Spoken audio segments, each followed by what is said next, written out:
Oh, I need to go full screen on this too. Maybe. Just a little bit. Maybe. Maybe, baby. All right. What else? Make sure everything's good. Take a sip of wine. Can't hear you anymore. I was talking softly. I was whispering sweet. Nothing's into your ear. Well, into somebody else's ear because your mic was cutting you off. All right. Ready? What episode is this? 22? 23. 23 indeed. Start recording. Welcome, ladies and gentlemen, to episode 23 of Not the Worst Podcast. My name is JD, and I am joined by Anthony, and we are going to talk about gaming stuff because gaming stuff is fun. We Stop like games. We do indeed. We got some interesting stuff today. I like these topics, and I think we're going to jump right into our first one, which is the biggest news, major news. If you're listening, you should be sitting when we tell you this news. But first, Anthony, do you have anything for the intro? Any little tidbits, juicy things? The only thing is, I hope everybody was able to take advantage of Epic's Total War free giveaway on the day of release. It's a little late for that now, so if you missed out, don't bother go looking for it because you're gonna be paying full price right now. So, I got it. I didn't play it, but I got it. I got it as well. I think that's about it. It's about it. I thought I had something, but I don't. That's about all I gotta say. Is I hope people were able to capitalize on the free game of a brand new game of Total War. So, which is gonna have mythical creatures in it too, by the way. So basically, what you're saying is, if you haven't already done it, you're screwed. I just wanted to remind you of how screwed you are. Exactly. Yes. Okay. Good job. Great. I mean, hey, it was the opposite for. Appreciate that. Hey, if it makes it feel better, it was the opposite for us. We bought Remnant from the Ashes, and literally like the next week, it came out for free on Epic. So. Yep, that's about right. So we got the other end of that. So. Okay, so let's jump into our first topic. It's the biggest news of the day. The day today being August 19th. Hold on to your butts. Timthetatman won a game of Fall Guys. Okay. If you don't know who Timthetatman is, he is a huge streamer on Twitch. He mostly plays like Call of Duty and stuff like that. I think he does variety stuff, but it's like Warzone is like his big thing these days. He's a pretty big streamer for a while too. Yeah, he plays a lot of shooters. And he's been playing Fall Guys, which this is basically, we're talking about this so that we can talk about Fall Guys, but let's get through the news. And the Fall Guys social media started a meme that was teasing Timthetatman for not being able to win a game. And it actually kind of became like a big thing. Like people were making fun of Tim, in a joking way, not like being mean to him. Maybe some were being mean. I don't know. I'm sure some there were being videos. Mean. Yeah, there were videos of him like losing at the last second over and over again, and he kept trying and he couldn't get a victory. And then today, he secured his victory, and it was such a big deal. This has been going on for like the last week or so, probably a few days, not a whole week, but it was such a big deal, and the tension had been building up so much that 2 different global trends on Twitter happened as a result of him getting this win. Hashtag he did it, and hashtag he finally did it. So that's pretty impressive to be able to create a trend just for winning a stupid game like Fall Guys. Me and Anthony have both won Fall Guys. It's not hard to win the game. So it's kind of funny that it took him so long. Anyway, go ahead. It's been rough for him too. I mean, even ESPN tweeted he did it with a breaking news clip, like they were reporting on a breaking sport. Yeah, I'm looking at their website right now. And then Fall Guys tweeted today, "We just witnessed one of the biggest gaming moments of our lifetimes. For years to come, people will be asking each other, where were you when Timthetatman got the dub?" So they're trolling this man hard. And I mean, even Tim got in on the fun. He replied with, "Guys, Fall Guys is the hardest game I've ever played in my life, and he's played a lot of games. Yeah. And if you don't know, so what makes this ridiculous, though, the reason this is funny and the reason we're talking about it is because Fall Guys is like a almost a children's game. Like, it's goofy. It is. It's mini games. You play like a little minion type creature with funny costumes like hot dogs and milkshakes and stuff like that. And you do these little mini games where you have to jump over items or not fall off or not get thrown into slime and stuff like that. You have to dodge pillars and gates and doors. And it's not a big deal. It's like a battle royale, only with mini party games. It's the kind of game you would play with friends at a cookout kind of thing. Like, it's not, but the game has just become so competitive, and it's been huge on Twitch. It's had huge viewership. So it's really funny. Fortnite. It beat Fortnite this week. Yeah, topped Fortnite. It was one of the top selling games on Steam for a long time.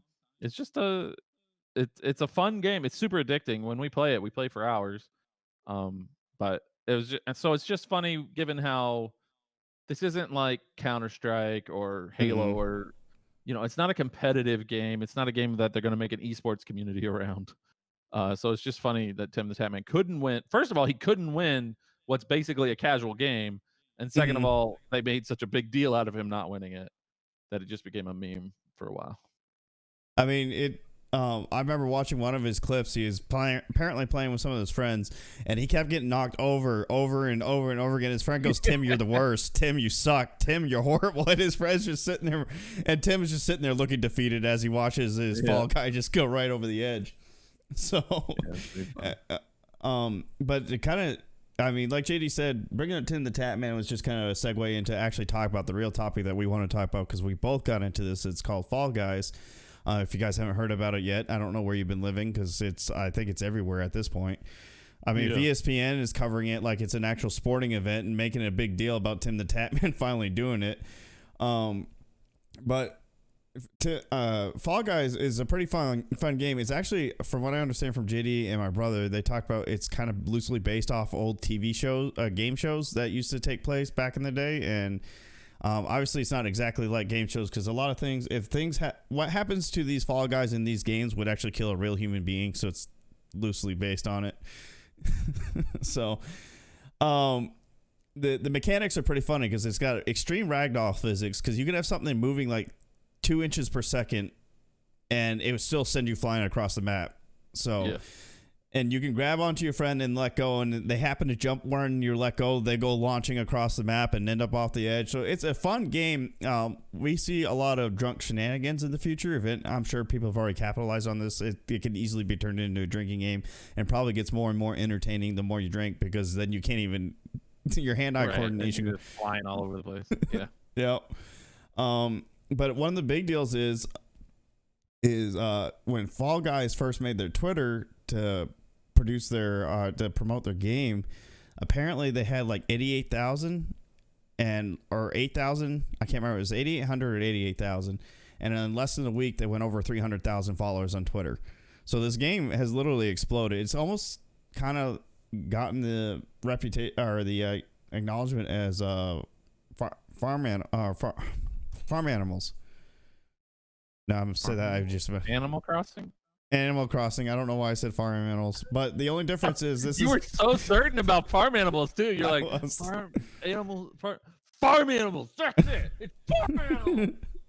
I should have gone with that and just seemed confident the entire time. And the words of Sean. You don't know about farm animals, man. It's the next big thing. Exactly. And in the words of Sean, though, I've heard it both ways. Yeah. Don't you have it? But this game, it's growing, it's getting fun, it's entertaining. The devs or whoever runs their Twitter page is very engaging with the community. For the longest time they had issues. I mean, they still technically have connectivity issues, but it's gotten better. There's been several other issues they've had with it. They rewarded the community with their in-game currency, a new skin if you own the game before midnight. Was it Tuesday? I think it was Tuesday. Yeah. It was sometime this week, and they're actually right now they're hosting a bid war competition for Special Effects, which is a charity in the UK to help make gaming more accessible for people with disabilities that can't play a game like you and I because they don't have full function in their hand, they don't have full hearing, or they can't see very well. And what they're doing is they're reaching out companies. I've seen companies like Wendy's has thrown their bid into it. The War Game company has thrown their bid. So basically, they bid a certain amount, and whoever's the highest bidder will have a costume designed to be put into the game based off their company. So, and normally you'd be like, they're selling out to make money for themselves, but they're actually, I've never seen a company do something like this. They're actually, normally other companies will pay to have their advertisement in games, but in this case, they are paying to have advertisement in games, but it's not going to the game devs, it's going to this charity instead. So that's pretty cool. They are all around a unique game company, as in the sense they're not unique as in third company.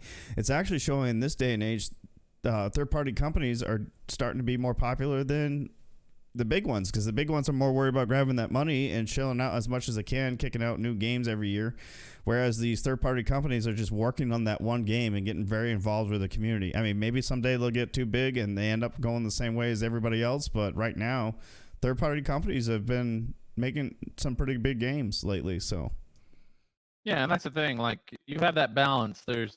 You have the really big companies that have these super polished games that are very in depth and a lot of stuff you can do, but they don't really care about you as a consumer or about gamers in general. They're just pumping their money into their game so they can make a profit.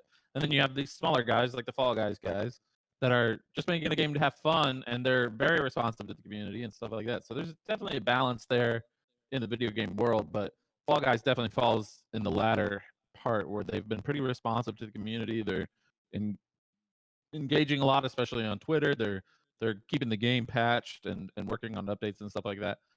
Like I said before on Twitter, is I really hope they get to the point where they're adding like new levels and going into a rotation. Because I feel like they've only added 1 or 2 levels since the game came out, and that's kind of frustrating because this is a game that you play over and over again, and you play it for hours on end, and some of those get pretty repetitive after a while. So I hope they add some more levels.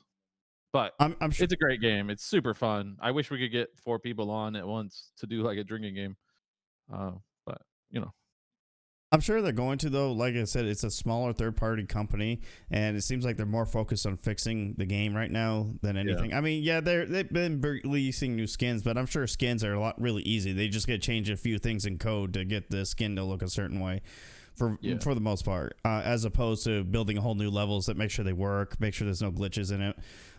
As of right now, you still can't even see your name in the game. Some people suggested that might be intentional to prevent trolls, but the game is built around trolls. That's the whole purpose of this game, to see who could be the biggest troll. In my opinion, maybe I'm wrong, but I mean, I watched I don't think it's intentional to prevent trolls. I think it's intentional to prevent servers from getting clogged up, because I'm pretty sure detecting individual names and posting them takes a lot of resources on those servers. So I think because they've obviously been overwhelmed since the game came out. They did not expect the popularity to have what it was, and it bogged down the servers. When we first started playing, we couldn't even like join each other's games, and we were getting connection errors every other game. It was pretty frustrating. But since they've removed names, it's actually been pretty smooth. So I think it's pretty related to the server thing. But I agree. Either. It's a very trolly game. I mean, like the one game when I played with JD and Pyro, Pyro literally held on to JD to bring both of them down on that memory game when you're supposed to stay on the platforms. So, I mean, that's what these people do. In fact, Tim even makes a comment about, how am I supposed to win when there's people like these doing this to me? And it's a video of him doing that wheel spinning thing with the obstacles, and you have to move between the sections. And the guys were like grabbing him and pushing him, and he couldn't do anything. So, and I mean, I didn't mean to go back to him, but I was reading the ESPN article. There's a tweet from Fall Guys. It says, my little friend Tim is really struggling on Fall Guys. He used to say things like, it's a kid's game, it's easy. Now he says things like, my whole life is ruined. I will never win at this game. I am very disappointing, dude. And then F's in the replies, please, for Timthetatman. And then they retweeted ESPN, who apparently actually had a whole article tracking him, and it says, it's been 7 days and still no win for Timthetatman and Fall Guys. We are tracking the struggle here. Played for 7 days without a win. Yes, that's crazy. I got my first hard to win. I got my first win in like 3 days or something like that. Yeah. Pyro got a win, I think, before all of us, but apparently he never got his crown. So JD says he never really win. You gotta win before all of us. Sure you did, Pyro. Sure you did. So I mean, and that's the thing about this game, because we can give each other a hard time because you can spectate each other or just go back to menu and wait. And when you spectate, you can make fun of each other. Like, seriously, that's what knocked you out? What? You're so bad. Why are you so bad? And we actually had one match there. It hasn't been plagued with issues. I haven't seen it in a while, but we had one match where we saw somebody cheating and they had the speed hack, but he still got eliminated because he kept running into things. He had it turned up too high. So yeah, they have to like turn it off at the end to win, and they just don't. They like run past objectives and stuff, so it's pretty funny. Mm-hmm. Yeah. All right. Well, that's pretty much it for Fall Guys and Timthetatman. We wish him luck on his second win. I'm sure by next week he'll probably still be working on it. So let's move on. We're gonna move on to the recent reveal of a game that I've been looking forward to for a long time, and I know Anaconda Anthony over here is going to play with me, and it's Baldur's Gate 3. There was a release sort of panel done just yesterday, and it was like an hour and a half long, and they called it the panel from hell, and that's pretty significant for Baldur's Gate 3. But if you don't know what this game is, Baldur's Gate 3, obviously it's the third one in the series, but the last one came out like 15 years ago. So a sequel to this game has been long in the making. Since then, they've had like enhanced editions and stuff like that, but not an actual sequel. And it's being made by the same people who did Divinity Original Sins and Original Sins 2, which is a game that we have loved, although we've never beaten it. Because these are giant open world action role playing games that just take up all of your time. And in our defense, every little mistake we make, it pays us a price, and a lot of times we admittedly had to reset because one of us, mainly JD, did something stupid. And really, yeah, okay. I'm the one that picks random fights with people. Yeah, that's me. Yeah, these games are, well, at least Divinity was a very not forgiving game. So like if you attacked a villager, the whole town was going to attack you. Like in that game, you weren't allowed to use magic in some parts of the game. So if you used magic, people would just get mad at you and stuff like that. Baldur's Gate 3 is going to be in a similar vein, at least in terms of difficulty and in terms of complexity. And we both watched the trailer. So why don't you say what you think about the trailer? What do you think's going on? So I'm going to start off by saying I know nothing about Baldur's Gate. JD has played a lot more than I have, obviously, because I've never played it and he has played it. So I was impressed by the trailer. It's got Cthulhu in it, apparently. Some sort of squid thing. I don't know. I don't think it's Cthulhu actually, but it looks like a lot like him. But yeah, apparently that's the theme in video games right now, is giant squid things. And the beginning is very intense. I mean, a little bit of nightmare fuel. So fair warning to anybody who want to go check out this trailer. It starts off with this squid-like creature putting things into people's eye, and you actually get a first-person perspective of one of them, and which because is you're going to play that person. That's your playable character for the game. So you're playing with a thing in your eye, and we don't know what it's doing to people yet. Right? Yeah, they don't really reveal what that does. Because Squid Guy gets attacked by giant dragons before you can really find out what he was trying to do or why he was doing it. And then there's... Go ahead. I was gonna say the dragons are being ridden by orcs too, but at least they look like orcs to me. But something like that, yeah. And one of the characters looked like an orc too, but you probably get to pick your own race or whatever. Yeah, they said 6 playable characters. Yeah. 6 player classes, so it's probably gonna be, I don't know what Baldur's Gate is like. It's probably gonna be like Divinity, I'm gonna assume, because you had like the lizard guy, you had an undead, you had I'm assuming if they base it on Divinity, they'll be like, these are some presets with their own preset fixed storylines, just like the Red Prince in Divinity, and then here's some other custom things if you just want to make up your own thing. That's probably what they're gonna do, I would imagine, since that's what they did with Divinity, and it works out pretty well for people who want to like go the extra mile or people who just want to stick to the story. There's different things you can do. And so in this trailer, you got the squid guy. He's in his giant ship. He's putting things in your eye, and he's like teleporting around. And then these dragons teleport in behind him, and then they're fighting each other, and then they both teleport again. And then there's like, so if you keep watching after the trailer, they do a panel and they explain something what's happening in the trailer. And the thing that's happening in the trailer is that the squid people try to teleport into hell to escape the dragons, but the dragons find them anyway and basically shoot them down. And that's kind of where the game is going to start. Is you're on this crashed ship on the first layer of hell, and you have to escape at level 1 in hell. And this is based on Dungeons and Dragons, right? And in Dungeons and Dragons, there's this thing called the Blood War, where do you know much about Dungeons and Dragons? I don't know. I'm assuming you don't really. I know You a know, lot. that there's like different levels of like good and evil. Like there's like lawful evil, and then there's like chaotic evil and stuff like that. No, I Have do you ever not heard know of that? Okay. No, So I saw that Wizards of the Coast has something to do with this game, and I know them from Magic the Gathering, but that's the extent of my experience. So Dungeons and Dragons, So anyway, so there's like different kinds of evil in Dungeons and Dragons. Like there's like lawful evil, which is like somebody who does bad things, but mostly with good intentions. And then there's chaotic evil, which is like people being bad for bad's sake. And there's like neutral, whatever, it doesn't matter. Anyway, the point is, in this blood war that's going on is like lawful evil versus chaotic evil. So there's like demons versus devils, and they're fighting each other in a big war in hell. And there's different layers of hell. And so I guess what I'm gathering from this is that a lot of Baldur's Gate 3 happens in this blood war, and you're going to be fighting your way out, and then probably fight your way back in deep into the layers of hell.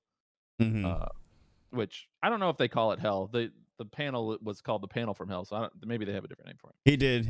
He's as soon as the trailer ends, he goes, "As you can see, we are entering hell." So so there's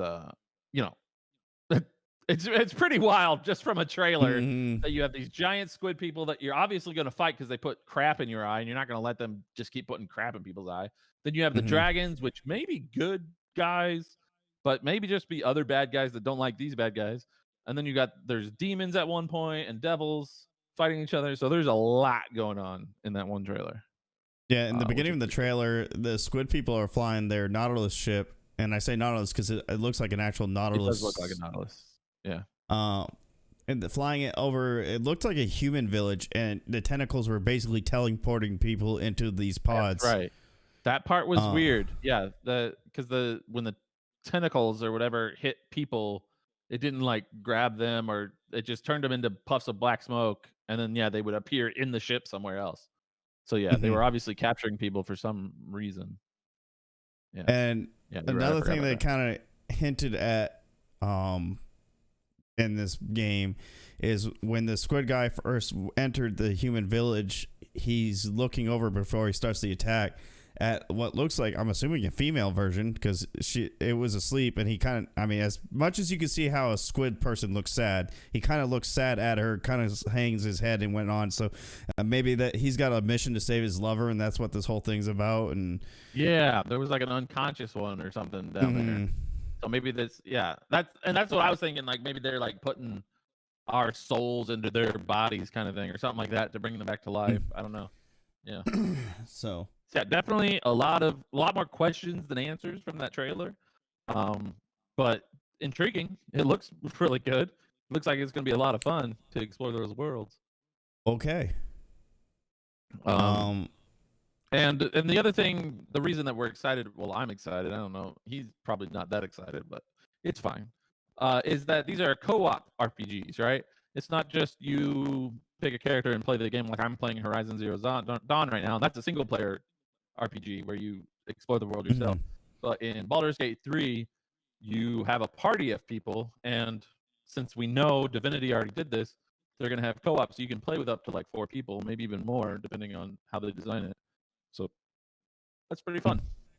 Should be fun. I'm sorry that I'm so I don't know if you want to know this or not. I apparently just saw another trailer for Baldur's Gate 3, and I think I figured out what those worm things do. Do you want me to tell you, or you want to wait and play and see what happens?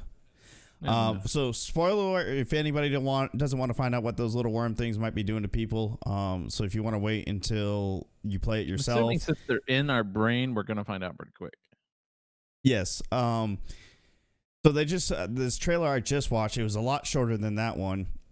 Had a human soldier, bloodied and battered, walking through a destroyed town and dead people everywhere. Buildings are falling over. He starts coughing up blood. Teeth come out, and then right about where the eye was, his face started bubbling. Oh, okay. He ended up turning into the squid person. Yeah. Okay. That makes sense. I figured it was something like that. I figured that it was either extracting something from us or transforming us or something. So Yeah. you turn into the squid people. So Apparently. that's interesting. Okay. It's probably gonna be a And- race against time for you to beat it Yeah, I was before gonna you. say, that's probably exactly what the at least considering how complicated these things are, that's probably like the first half of the story is like racing against time to try and save yourself from the squid thing inside your brain. I'm And willing to then bet money. after that, you probably become a god or something.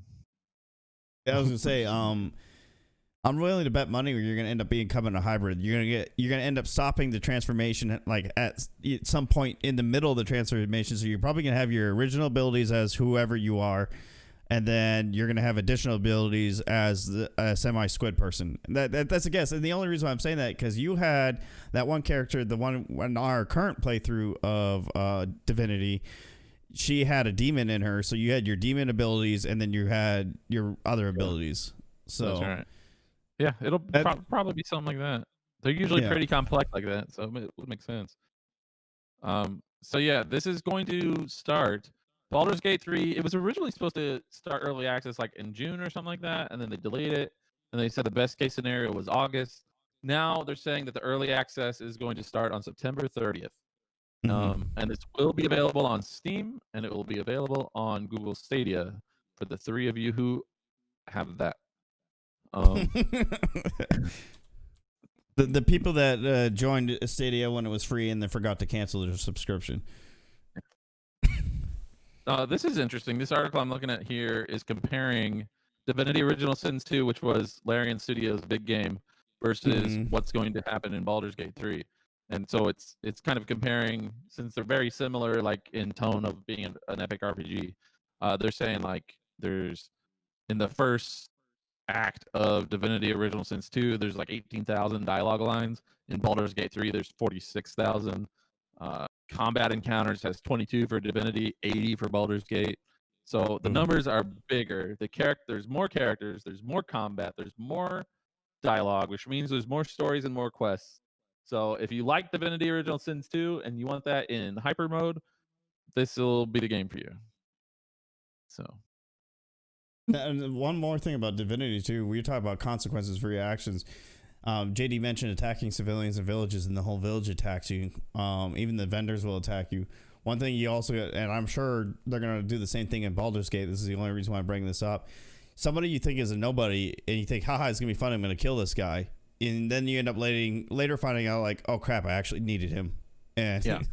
That's why I generally have to reset it with Anthony, because he doesn't think about that when he just starts shooting people. And I'm like, you have no idea if this dude has a quest later down the line, if he's the solution to a quest we haven't gotten yet. You have no idea what this guy is doing. Stop killing them. Stop. But Stop killing random people. Most of the time it's because I set everything on fire. Yeah. Everything. Doesn't help. All right. So that's Baldur's Gate 3. We're looking forward to that. Look for that on September 30th. I'm sure as more details come out, we'll talk about that in the future. Moving on, we've got another Twitch related story. If anybody out there listening is a streamer or has been paying attention to streamers, you know there was a weird thing this year, at least in June and July, where people were getting hit with DMCA reports, which is basically a copyright strike from a music label saying that you're not allowed to have that music in your video. And this has led to a complete change of how streamers use music. And so what we're talking about today is why that happened and what's going on with Twitch and music and what you can do about it. So this is a story that was actually on CNN. That's how big this was. It actually got hit by major news networks. And apparently record labels have never really considered Twitch as a music platform.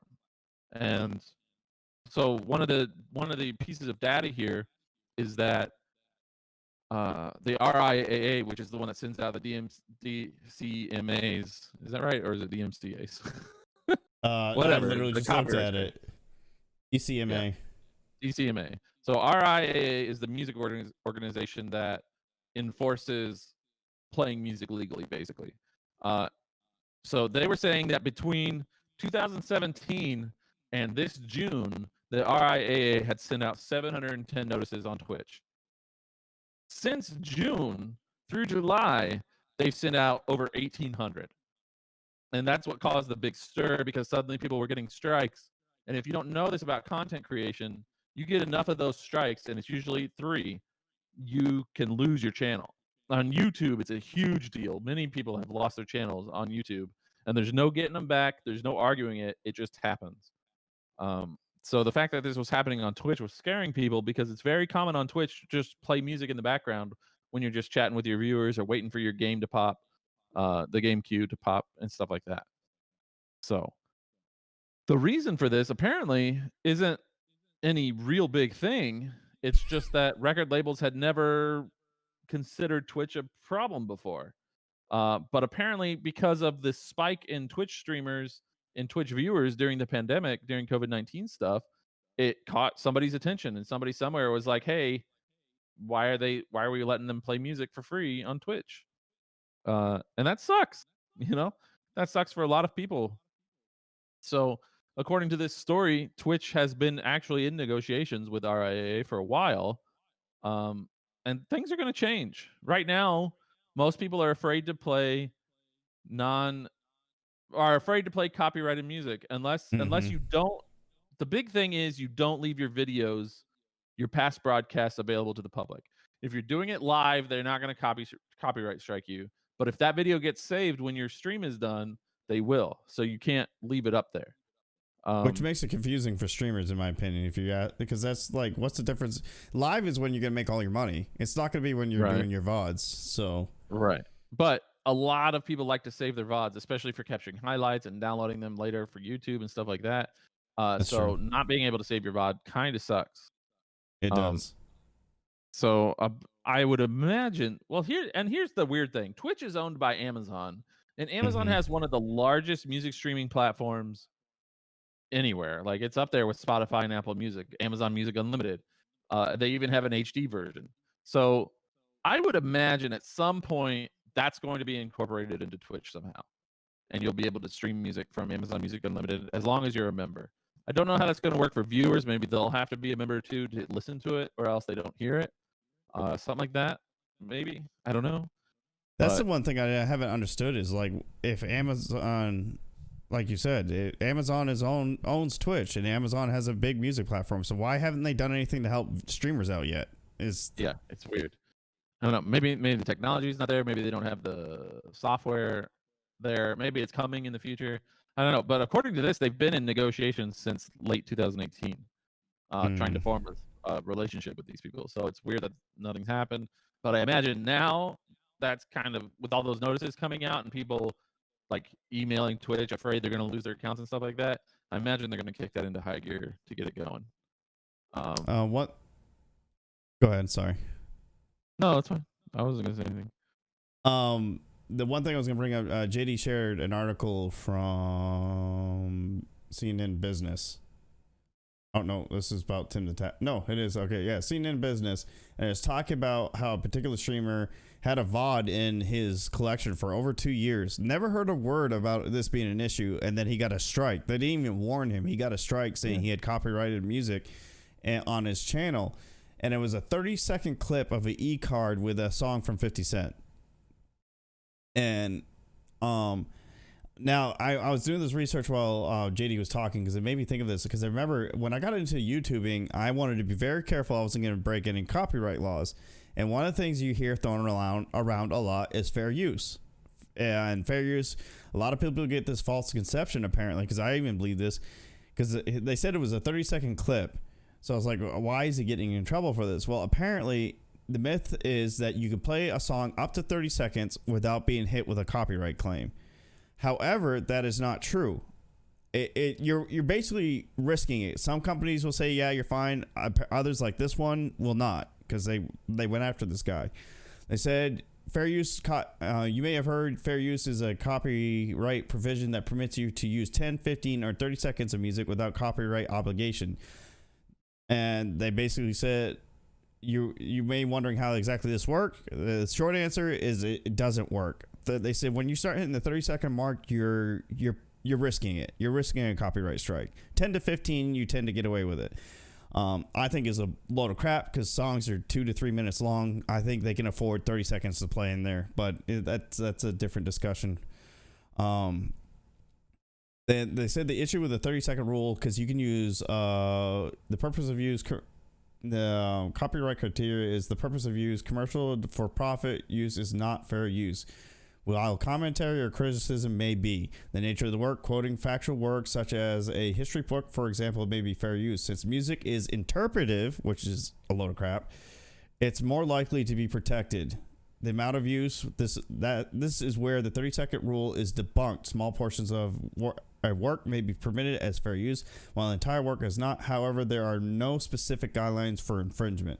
So it sounds like they get, and the reason why I'm bringing this up, I saw on the CNN Business article, one of the CEOs of Twitch actually said, he tweeted this out. I'm trying to find, or he not tweeted. He's quoted. The Twitch head creator of development, Marcus Graham, says, if you drive a truck, you know the laws of the road. If you stream content, you know the laws of the internet. And it sounds like he's dismissing like everybody's complaint of being suddenly hit with these DMCA strikes, which honestly, that's not fair, because it sounds like from what I just read that this 30-second copyright rule is left up to open interpretation. Some companies can have the ability to go after you if they want to, but the general rule of thumb is you're safe. So that's not a law of what you would do on the road in a truck. Like, not to go above 45 miles an hour. So yeah, I mean, that's part of the problem is we don't know the rules. Like, the rules are unclear. That's the whole thing. Like, if people knew the rules, they could follow them, but the rule, for one thing, with music, the rules change per platform. Like, some platforms are different than others. Spotify pays people different than Amazon, like all that kind of stuff. Going back to the 30-second rule, you know how I learned that that's a fake rule that is basically just internet. It's kind of like a urban legend on the internet that's not really true. Making this podcast. When I was making this podcast the first time, looking for music, we were going to use a Flogging Molly song. And then I looked it up and they were like, look, if you do it, you do it at your own risk if this thing is out there. And part of the reason for that is because the RIAA, when it sends out these notices, it's just using a computer program. It's just using something that is scanning the internet for the songs and sending out notices telling people to take it down. So the reason the 30-second rule doesn't work is because the computer doesn't care about your 30-second rule. It's just detecting the song and sending it out. So they hear keywords of the song, which is going to be the more popular parts of the song, which is going to be the 30 seconds everybody's going to use. So it sounds very familiar, YouTube and Twitter, with their it's all part of the algorithm. We didn't mean to ban you. Yeah, exactly. And it's the same thing with YouTube. It's all automated, and it's stupid. The whole thing is stupid. So it is. Basically, Twitch is going to have to find a way to compensate music people if they want music on their platform. But there is a side thing to this that the article doesn't really talk about, and that's that a lot of people who make copyright-free music have been getting a lot of attention. I've seen it all over Twitter and all over YouTube, and even on Spotify. People are making playlists of copyright-free music. I've seen some dude just the other day, just like yesterday, added me to a Twitch streamers playlist on Twitter. And I looked it up, and there's he's just added 5,000 people that he found that I think stream on Twitch. And then the whole reason he did that is because he makes copyright-free music, and he wants people to use his music when they stream. That's what that list is. I got added to that too, and I didn't bother even. No, this is something different. Twitch streamers. It's just by Matt. That's it. Twitch. Yeah. Read the description of the playlist. Oh yeah, you have my permission to stream my beats on Twitch. Yeah. He's just trying to get attention to get people to stream his music. And I've retweeted a few people that have said that their music is okay to use. There's even record labels that have come out and said go ahead and use it. But I've also noticed I've gotten that music muted in my VODs, I have even too. from people who said that it was okay to use. So, it's so it's a whole big thing. It's an algorithm thing. I mean, you guys heard I was playing music before this podcast started, and it's by an artist called Harris Heller. Know nothing about him or her, other than they have a playlist on Spotify called Stream Beats, and it's synthwave I tried music. that playlist. It was so bad. I couldn't do it. It was. I mean, it's free music, so what can you expect? That's what I was. I just. Well. But I'm gonna have to check out this Matt Charon guy because I do. I mean, if you're into synthwave, I'm sure it's really good. But like, I'm not a huge synthwave fan. But I was using it so when I do my Be Right Back screens or my Stream Starting Soon screen, there's some noise, so you're not just listening to silence. But now that I found, just record your voice like singing a song. I should. I would lose all my followers. Twitch will take my affiliation away, I'm sure. Just do a Rick Astley song. Just be like, never God gave you up, never gonna let you down. That's what people can listen to. Waiting for your stream to start. I know I'm looking forward to it.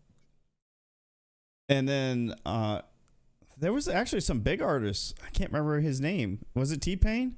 Somebody started releasing parts of their albums to be played on stream. Yeah, I think it was T-Pain. I think I remember T-Pain doing something like that. And I know there's a record label called Unified. They do mostly Australian rock. And it was actually some pretty good music. And they said that you can play their stuff on your stream, which was neat. But yeah. So that's going to be crazy. And that's something that's going to be in development for a little while.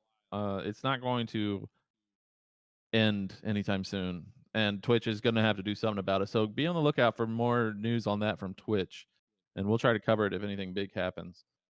So, with that being said, be very careful. Do your research before you start just playing music. And like JD said, we both have used copyright-free music, and I've had at least 2 VODs muted. And these are people like I said, that playlist from Spotify. The whole album was specifically built so you can use it for your stream. So I'm not really sure how Twitch decided or whatever did the muting that it was not allowed. So, my best recommendation, if you do play copyright music, because it sounds like you can get away with it in live stream, and you want to use clips from your stream, I recommend that the moment you're done streaming, this is what I do now. Even with copyright free music, I start clipping the parts of my stream I want to keep that does not have the music, and then I delete the rest of the VOD because I'm not taking that risk. Because I mean, I'm not going to lose any sleep because I'm not like a lot of other streamers have literally dedicated their entire lives to streaming, and it's literally their only source of income, or at least their main source of income right now. I have a full-time job. My wife does as well. So if I get banned from Twitch, yeah, it's going to suck, but I can move on with my life. So yeah, I got other things to keep me occupied. I have not dedicated it. And I actually recommend this. I was thinking about doing a talk about something like this later on in the podcast. Not tonight, but a future podcast. I see a lot of people tweeting on Twitter about content creator depression and ruts where people just get so discouraged because they're seeing little to no growth. I highly recommend, there's nothing wrong with pursuing a career or looking to make something out of streaming or content creating on YouTube and stuff. One of the things, the reason why I don't get caught up in that, I used to, I did in the beginning, but Twitch or streaming is just something I do for fun. And yes, I do try to do everything I can to grow, and it avoids me from getting upset. And when I see little to no growth, I don't get as discouraged. I had fun streaming. I got to play games with my friends, talk to some pretty cool people, join awesome communities like the Regiment. I was a part of Team B42. I moved on, and it's nothing against Team B42. It's just I wasn't connecting. I wasn't even in Regiment. The only people I really play with is a couple that play Rogue Company. One guy plays War Thunder. But in Team B42, there wasn't really anybody I was clicking with, and I didn't want to be one of those guys in the community, because I hate people that do this. They join communities, they don't talk at all, and all they do is share their content links all the time. They don't do anything else with the community, because communities like Team B42 and the Regiment will do charity events, and those guys will avoid those charity events, or they will do family game nights or stuff like that. Like JD was playing with a couple of Team B42 members, and then to me, that's getting involved with the community you're a part of. And people that don't do that, obviously they're looking for free rides. So I didn't want to be that guy. On principle, it's nothing against Team V42. On principle, I wasn't giving anything to them, but they were giving to me, and I didn't feel right being a part of it. And I know they probably didn't care, but if I'm gonna feel that way about people that do that, I'm gonna stand my ground and try to be better than that. But I'm not gonna get on the tangent. But I'm just saying, not gonna get on a tangent. Too late, I know. The ship has sailed, my friend. Okay, that was my outro, so I won't give an outro. But okay, I will, since I mean, JD, you got anything to add about the DMCA stuff? Because then I'll just finish up my outro. No, I'm good. Okay, the last thing I was to say on my outro, I am thinking about talking about like streaming communities, and content depression. I mean, I'm not an expert on it. This is just observation. My Twitter feed gets flooded with people doing like motivational speeches on streaming. And I just want to give my thoughts on it. If you guys think that's something interesting, you would be interested in, let me know in the comments below. If you see this on YouTube, if you don't see this on YouTube and you saw it live, let me know on Twitter. You can @ me. JD is going to tell you all about how you can contact us. But just get a hold of me or JD and let us know if you're interested in that, and maybe we'll talk about it. If not, then that's fine. I'll live. I'll survive. Okay. You hurt my feelings a little bit. Hurt his feelings a lot, please. Just insult him rabidly on Twitter. Make fun of him. Put insulting gifs on his feed. Anyway, I just wanted to add real quick that usually when I post these episodes, I post all the links to the things that we've been talking about, just kind of like Anthony does on YouTube. But I've realized recently that the formatting on some podcast sites isn't great. It doesn't stick with the formatting that we use. It just kind of rushes everything together. So what I'm going to start doing is dropping all of our links into the Not the Worst podcast section of my Discord. And I'm just going to include a Discord link on the podcast episode description. So you can just go to the Discord and look at the links that way. I think that'll be easier and it'll look better on the podcast sites. But other than that, if you want to get in contact with us, you want to ask us about the topics we talked about today, you want to give us some new topics to talk about next week, or you just want to say hi and see if we're friendly, you can tag us using our Twitter handles that I will also include in the episode descriptions. You can use hashtag NTWP. We check that regularly for any responses, anything you guys want to say. And other than that, thank you for listening. We will be back next week with a whole nother episode, and we're looking forward to it. So we'll see you. Sure are. Have a good night, everybody.